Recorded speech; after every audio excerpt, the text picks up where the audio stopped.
Hello strangers, आपका फिर से स्वागत है फ्यूचर इम्पैक्ट लर्निंग में।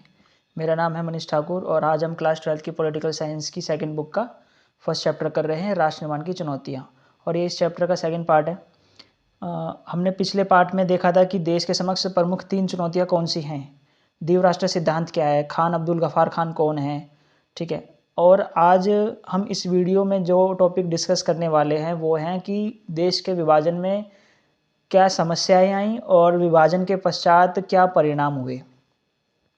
तो आज का टॉपिक हम शुरू करते हैं बिना किसी देरी के। तो जैसे कि हमने पिछली क्लास में देखा था कि द्वीप राष्ट्र सिद्धांत क्या है, तो ये मुस्लिम लीग के द्वारा दिया गया था और इसमें कहा गया था कि भारत किसी एक कौम का नहीं बल्कि 2 कौमों का देश है, हिंदू और मुस्लिम, जिसके आधार पर मुस्लिम लीग ने एक अलग देश पाकिस्तान की मांग करी थी। लेकिन पाकिस्तान की इस मांग मतलब मुस्लिम लीग के द्वारा जो ये मांग की गई अलग देश की, वो कांग्रेस ने नहीं मानी, शुरुआत में नहीं मानी। लेकिन 1940 के दशक के बाद कुछ ऐसे राजनीतिक घटनाक्रम घटे जिसकी वजह से पाकिस्तान की मांग को मान लिया गया, ठीक है। क्या मान लिया गया, किस बात पे सहमति हुई कि जो भूभाग है इंडिया का, उस भूभाग में जिस इलाकों में मुस्लिम बहुसंख्यक हैं वो इलाके पाकिस्तान में मिलाए जाएंगे और जो बाकी के बचे क्षेत्र हैं वह भारत कहलाएंगे, ठीक है। तो एक बार पढ़ लेते हैं। कांग्रेस द्विराष्ट्र सिद्धांत के खिलाफ थी, लेकिन 1940 के दशक में बदलते राजनीतिक मोर्चे के कारण पाकिस्तान की मांग को मान लिया गया। शुरुआत में नहीं मानी लेकिन बाद में मान गई। कुछ अंग्रेजी शासन का भी दबाव था और कुछ राजनीतिक मोर्चे पर कुछ ऐसे बदलाव हुए जिस वजह से कांग्रेस को मानना पड़ा। कांग्रेस को लगता था कि अच्छा है कि शांतिपूर्ण तरीके से विभाजन हो जाए, नहीं तो बाद में क्या फ़ायदा कि दंगे हों। दंगे तो चाहती नहीं थी कांग्रेस, शांतिपूर्ण तरीके से आज़ादी चाहती थी, इसलिए उस मांग को मान लिया गया। यह सहमति हुई कि जिस भूभाग को इंडिया के नाम से जाना जाता है उसे भारत और पाकिस्तान के नाम के 2 देशों के बीच में बांट दिया जाएगा। मतलब जो इंडिया भूभाग है, एक क्षेत्र उसका भारत, एक क्षेत्र पाकिस्तान कहलाएगा। और ये जो विभाजन किस आधार पर होगा, यह तय किया गया कि धार्मिक बहुसंख्या को विभाजन का आधार बनाया जाएगा। यानी जो इलाके मुसलमान बहुसंख्यक थे वह इलाके पाकिस्तान के भूभाग होंगे और जो बाकी का क्षेत्र बचा वो भारत कहलाएंगे। हमने पिछली वीडियो में भी देखा था कि भारत के विभाजन के पीछे कौन सा सिद्धांत था, क्या आधार था भारत के विभाजन के पीछे। तो द्विराष्ट्रीय सिद्धांत था भारत के विभाजन के पीछे और धार्मिक बहुसंख्या को आधार बनाया गया था भारत के विभाजन के पीछे, ठीक है। धार्मिक बहुसंख्या, तो जो इलाके मुसलमान बहुसंख्यक है वह पाकिस्तान में और जो बाकी का बचा वो भारत कहलाएंगे, ठीक है। तो इस मैप पे भी थोड़ी देर में हम डिस्कस करेंगे टॉपिक के बाद। तो हमारा फर्स्ट क्वेश्चन है कि भारत के विभाजन की प्रक्रिया में क्या आई समस्याओं का वर्णन कीजिए। क्या समस्याएं आई भारत के विभाजन में। तो भारत का विभाजन तो कोई आम घटना थी नहीं, शांतिपूर्ण तरीके से हुआ नहीं। विभाजन हुआ, दंगे हुए, और जो भारत का ये विभाजन है ये 200 वर्षों के अंतर्गत अंग्रेज़ों के द्वारा अपनाई गई नीतियों का परिणाम था, जिसकी वजह से भारत का विभाजन एक त्रासदीपूर्ण भरा हुआ था। तो इस समस्या के पीछे कौन से कारण हैं, मतलब क्या समस्याएं आई विभाजन के पीछे, ये हम देखते हैं, ठीक है। तो पहली जो समस्या आई वो थी मुस्लिम बहुसंख्यक क्षेत्रों का ना होना। तो अभी आपने देखा कि सहमति किस बात पे हुई थी कि जो इलाके मुस्लिम बहुसंख्यक हैं उनको पाकिस्तान में मिलाया जाएगा। लेकिन समस्या तो यही थी कि कोई मुस्लिम क्षेत्र बहुसंख्यक था ही नहीं ऐसा, और थे भी तो 2 ही थे। वो कौन से थे वो भी हम आगे देखेंगे। तो इस टॉपिक का क्या मैटर है, यह बात कही गई थी कि जिन क्षेत्रों में मुसलमान बहुसंख्यक हैं वह क्षेत्र पाकिस्तान के भूभाग होंगे, परंतु ऐसा कोई मुस्लिम बहुसंख्यक क्षेत्र नहीं था, ठीक है। 2 ही ऐसे क्षेत्र थे, जो एक पश्चिम में था और दूसरा पूर्व में, जहाँ मुस्लिम बहुसंख्यक थे। यह निर्णय लिया गया कि यह पश्चिमी और पूर्वी पाकिस्तान कहलाएंगे। अब इसको आप मैप में देखो, यहाँ पे क्या दिख रहा है। उसने बोला कि एक पश्चिमी भाग है और एक पूर्वी भाग है। पूर्वी भाग में जहाँ पे मुस्लिम बहुसंख्यक है वो है बंगाल, और बंगाल के तरफ का जो मुस्लिम बहुल इलाका है वो पूर्वी पाकिस्तान कहलाएगा। और पश्चिम में जो क्षेत्र है जहाँ पे मुस्लिम बहुसंख्यक है वहाँ पे वो पश्चिमी पाकिस्तान कहलाएगा। पूर्वी पाकिस्तान और पश्चिमी पाकिस्तान,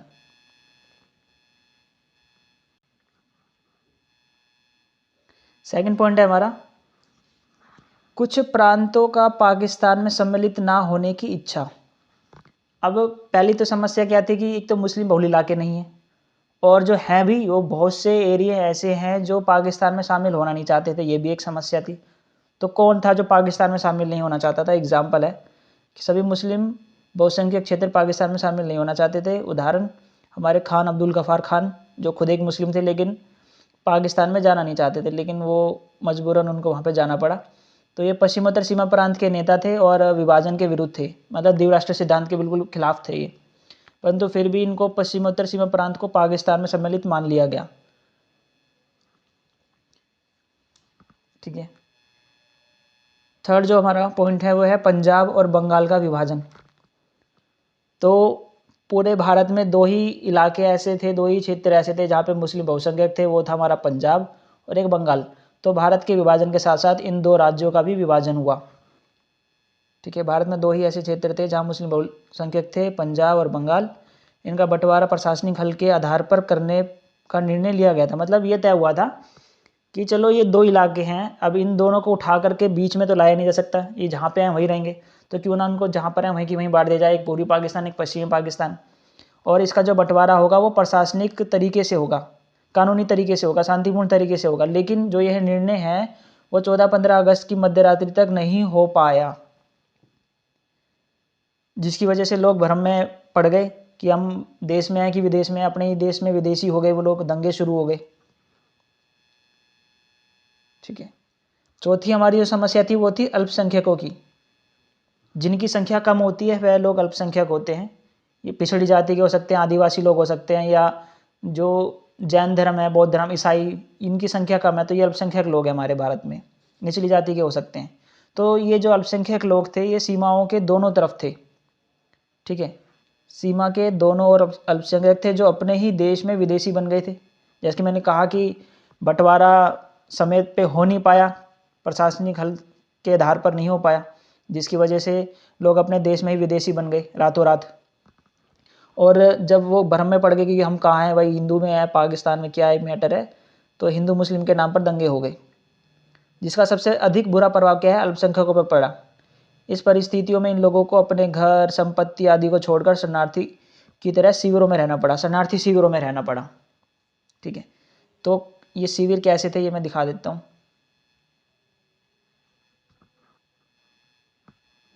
जैसे कि आप ये मैं इसमें देख पा रहे इमेज में, जो ये जो शिविर है, तो लोगों को अपना घर बार छोड़ के ऐसे टेंट वेंट पे लगा करके रहना पड़ रहा था।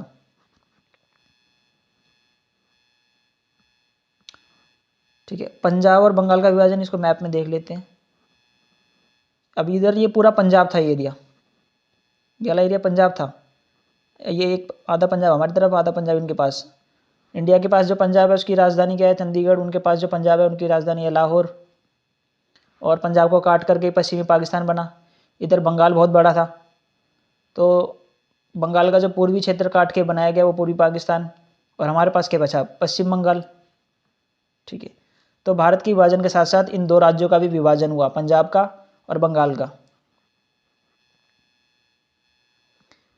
दूसरे टॉपिक की ओर बढ़ते हैं, जो कि हमारा कि भारत के विभाजन के क्या परिणाम हुए।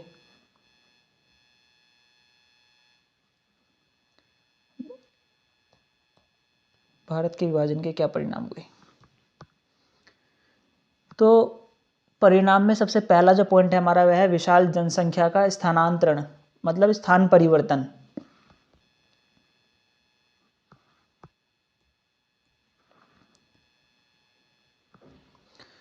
तो अब जो मुस्लिम थे वो अधिकतर भारत में थे, और जो अधिकतर हिंदू थे वो उस समय पाकिस्तान में थे। तो जब रातों रात ये विभाजन हो गया तो लोगों को जो है रातों रात इधर उधर भागना पड़ा।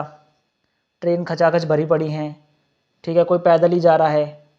तो ये जो स्थानांतरण था एक जगह से दूसरी जगह का, आप इस फोटो में देख पा रहे होंगे कि कैसे ट्रेनें ऊपर तक भरी लदी पड़ी हैं, मारकाट मची हुई है। ठीक है, तो भारत का विभाजन के दौरान काफ़ी विशाल जनसंख्या को एक स्थान से दूसरे स्थान पर जाना पड़ा, जैसे कि मैंने कहा। तो जो ये स्थानांतरण था, स्थान परिवर्तन था लोगों का एक जगह से दूसरी जगह जाने का, वो था आकस्मिक, अनियोजित और त्रासदी से भरा हुआ। आकस्मिक मतलब अचानक। हमने देखा था कि 14-15 अगस्त तक की मध्य रात्रि तक वो कानूनी तौर पर विभाजन तय नहीं हो पाया और जिससे कि दंगे भी शुरू हो गए। अनियोजित था, अनप्लान्ड था, मतलब तो प्लानिंग के हिसाब से नहीं हो पाया विभाजन। और जब ये आकस्मिक हो गया, अनियोजित हुआ, तो इसकी वजह से क्या हुआ, दंगे शुरू हो गए। तो त्रासदी से भरा हुआ था, दंगे वंगे शुरू हो गए। सेकंड पॉइंट है सांप्रदायिक दंगों का होना। तो पिछली वीडियो में मैंने आपको बताया था कि सांप्रदायिक का मतलब क्या होता है, धर्म के आधार पर किए गए कार्य। तो भारत में जो राजनीति हो रही थी वो सांप्रदायिक के आधार पर हो रही थी, धर्म के आधार पर हो रही थी, हिंदू मुस्लिम के नाम पर हो रही थी। तो सांप्रदायिक दंगे शुरू हो गए क्योंकि यह विभाजन धर्म के आधार पर हुआ था, हिंदू मुस्लिम के नाम पर। इसलिए विभाजन के बाद हिंदू मुस्लिम दंगे हुए और हिंदू मुसलमानों ने एक दूसरे के इलाकों में जाना छोड़ दिया। मतलब हिंदू के इलाकों में मुसलमान नहीं आ रहे और मुसलमानों के इलाके में हिंदू नहीं आ रहे। अब जब ऐसे कोई टकरा जा रहा है तो मार दे रहे हैं उसको जान से। इस दौरान अमृतसर, लाहौर और कलकत्ता जैसे जो शहर हैं, ये सांप्रदायिक अखाड़े बने हुए थे। ये हो सकता है आपसे एक मार्क्स में पूछ लें। अमृतसर, लाहौर और कोलकाता 3 क्षेत्र हैं जहाँ पे ये अखाड़े बने हुए थे सांप्रदायिक दंगों के। लाहौर में सबसे ज़्यादा मुस्लिम, जो कि पंजाब में था, कलकत्ता बंगाल की तरफ, और उन्हीं इलाकों का जो है विभाजन हो रहा था, तो मुसलमान भी सबसे ज़्यादा वहीं थे, तो दंगे भी वहीं शुरू हुए सबसे ज़्यादा। तो ये अखाड़ा बने हुए थे ये क्षेत्र तीनों। तीसरा है हमारा शरणार्थी शिविरों में रहना। मतलब जो लोगों को अपनी जगह, अपनी पुश्तैनी हवेली, मकान, ज़मीन जायदाद छोड़ के जाना पड़ा भारत से पाकिस्तान और पाकिस्तान से भारत की तरफ, तो उन लोगों को शरणार्थी शिविरों में रहना पड़ा। तो 14-15 अगस्त की मध्य रात्रि को लोग अपने ही देश में विदेशी बनकर रह गए थे। सीमा के दोनों तरफ के अल्पसंख्यक अपने घरों से भाग खड़े हुए क्योंकि उन्हें अपनी सुरक्षा का डर था। तो जिन्हें अस्थायी तौर पर शरणार्थी शिविरों में रहना पड़ा, केवल अल्पसंख्यक नहीं बल्कि कई सारे जाति के लोग हैं और भी कई लोग हैं जिनको मजबूरन शरणार्थी शिविरों में रहना पड़ा। हवेली के लोगों को शिविरों में रहना पड़ा और पता नहीं कब तक रहना पड़े, ये भी नहीं पता था उन लोगों को कब तक ये कंडीशन नॉर्मल होएगी। तो जब भारत का विभाजन हुआ तो अधिकतर मुसलमान पाकिस्तान चले गए, लेकिन फिर भी मुसलमानों की एक बड़ी संख्या भारत में रही, 17%। जो ये विभाजन था वो हिंसक अलगाव था। हिंसक अलगाव मीन्स ये जो विभाजन हुआ था ये कोई प्यार से नहीं हुआ, शांतिपूर्वक नहीं हुआ, इसमें हिंसा हुई। और जो ये अलगाव था, अलगाव मतलब अलग होना, जो सदियों से, सालों से समुदाय एक साथ रहते आ रहे थे, जो एक दूसरे के पड़ोसी थे, अब उनको जो है एक जगह छोड़ के जाना था, वो स्थान छोड़ के जाना था। जैसे मान लो हिंदू मुस्लिम एक ही एरिया में रह रहे हैं, भाई उनको दूसरे एरिया में जाना पड़ेगा। और जो जाना हो रहा है, ये जो बिछड़ना हो रहा है एक दूसरे का, ये कोई शांतिपूर्ण तरीके से नहीं हो रहा, ये हिंसक रूप से हो रहा है। और जो विभाजन हो रहा है इसको दिल के 2 टुकड़े होना कहा जाता है, क्योंकि 2 समुदाय जो वर्षों से पड़ोसियों की तरह रहते आ रहे थे वह हिंसक अलगाव के शिकार हो गए।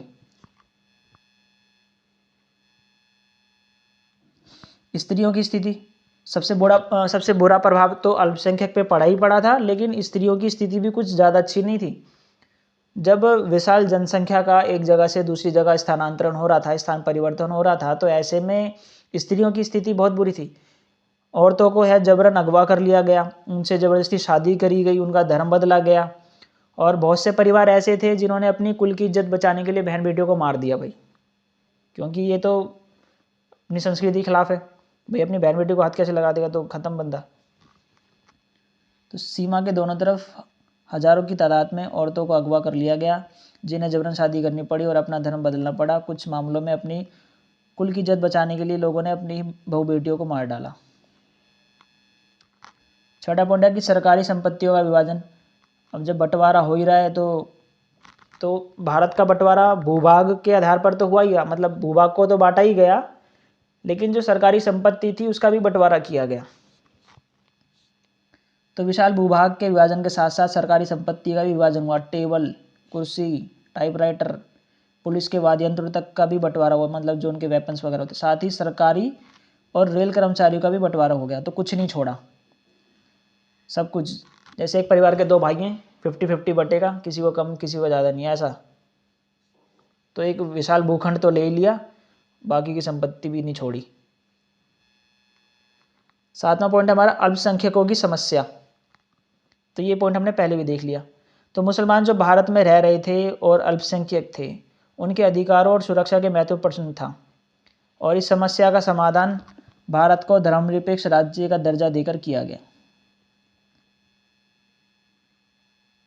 इस समस्या का समाधान भारत को धर्मनिरपेक्ष का दर्जा देकर किया। अब धर्मनिरपेक्षता क्या होता है? धर्मनिरपेक्षता नीति है जो कि भारतीय संविधान में अपनाई गई है। इस नीति का मतलब होता है कि भारत किसी धर्म को मान्यता ना देकर सभी धर्मों का सम्मान करता है, और जब सभी धर्मों का सम्मान किया जाता है तो सबको इक्वल देखा जाता है, चाहे वो ऊंची जाति का हो, नीची जाति का हो, अल्पसंख्यक हो, बहुसंख्यक हो, इससे कोई फ़र्क नहीं पड़ता, सबको एक जैसा सम्मान दिया जाता है। तो ये समस्या थी अल्पसंख्यकों की, इसका समाधान भारत को धर्मनिरपेक्ष राज्य बनाकर किया गया। हमारा जो 8वां पॉइंट है वो है हिंसक और भव्य विभाजन। तो हेडिंग से पता लग रहा है कि जो विभाजन था हिंसक भरा था और काफ़ी भव्य था, काफ़ी बड़ा विभाजन, इतना बड़ा जो त्रासदी थी, इतना बड़ा जो विभाजन था, विशाल जनसंख्या स्थानांतरण शायद ही किसी और देश में हुआ हो। तो इस विभाजन के कारण 80 लाख लोगों को अपना घर बार छोड़ करके जाना पड़ा सीमा पार। 80 लाख संख्या कम नहीं होती। और विभाजन का हिंसा से लगभग 5 से 10 लाख लोगों ने अपनी जान गंवाई। तो इतनी बड़ी संख्या में लोगों का स्थानांतरण शायद ही किसी विश्व में किसी दूसरे देश में हुआ हो, और 5 से 10 लाख लोग मर गए। ठीक है, तो हमारे 8 पॉइंट हो गए। 8 नंबर का क्वेश्चन तैयार हो गया ये हमारा। पहला पॉइंट, विशाल जनसंख्या का स्थानांतरण, एक जगह से दूसरी जगह जाना। सांप्रदायिक दंगे हुए, धर्म के आधार पर शरणार्थी शिविरों में लोगों को रहना पड़ा, अपने पुश्तैनी घर परिवार को छोड़ करके शिविरों में रहना पड़ा। हिंसक अलगाव हुए, तो जो सालों से पड़ोसियों की तरह रहते आ रहे थे, अब वो एक दूसरे की जान के प्यासे हो गए और उनको अपना जगह छोड़ करके जाना पड़ा। स्त्रियों की स्थिति कंडीशन बहुत ख़राब थी। विभाजन के दौरान सरकारी संपत्तियों का विभाजन हुआ, अल्पसंख्यकों की समस्या थी, और हिंसक और भव्य विभाजन हुआ। ये कुछ 8 पॉइंट थे। तो इस वीडियो में हमने 2 टॉपिक देखे हैं, भारत के विभाजन में कौन सी समस्याएं आई और भारत के विभाजन के क्या परिणाम हुए। मिलते हैं नेक्स्ट वीडियो में। बाय।